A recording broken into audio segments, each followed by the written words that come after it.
జరుగుతూనే ఉంటుంది. పోరాటం అనేది ప్రతిపక్షంలోనే చేయాల్సిన పనేం లేదు. అధికారంలో వాళ్ళు చేసినటువంటి దుర్మార్గాలు, వాళ్ళు చేసినటువంటి దోపిడీలు వాటి మీద కూడా ఈరోజు మేము పోరాటం చేయొచ్చు. కాబట్టికి జగన్మోహన్ రెడ్డిని సిఐడి విచారించేలాగా ఇదేదో ప్రెస్ మీట్ పెడితే వాళ్ళు విచారించరు. కాబట్టికి నేను లిఖితపూర్వకంగా దీని మీద సిఐడికి ఒక కంప్లైంట్ ఇవ్వదలుచుకున్నా.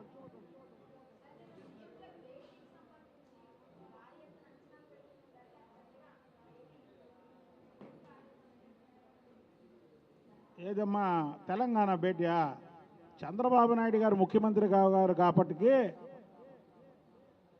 మొన్న ఢిల్లీ వెళ్ళారు, ప్రతి మినిస్టర్ని కలిశారు, ఈ రాష్ట్ర అభివృద్ధి గురించి ప్రధానమంత్రి గారిని కలిశారు, అమిత్ షా గారిని కలిశారు, నిర్మలా సీతారామన్ గారిని కలిశారు, ఆర్ఎండ్బి మినిస్టర్ గారిని, అనేక మినిస్టర్లను కలిసి ఈ రాష్ట్రం అభివృద్ధి కోసం ఆయన పాటు పడ్డాడు.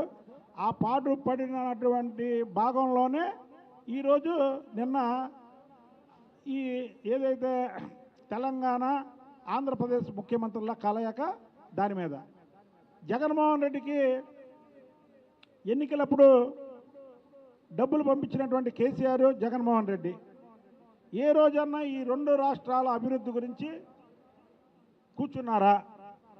పక్కన తెలంగాణ కూడా మన తెలుగువారే, మన వాళ్ళు ఎక్కువ ఉన్నాం. తెలంగాణ వేరు, ఆంధ్ర వేరు కాదు, రాష్ట్రాల పేర్లు వేరు, కానీ ప్రజలు తెలుగు వాళ్ళం. మనం ఎక్కడున్నా బాగుండాలి. ఇక్కడికి రావాల్సిన ఇదేంటంటే తెలంగాణ అనేది బాగుంది, ఇది మనది అప్పులు ఊబిలో ఉంది.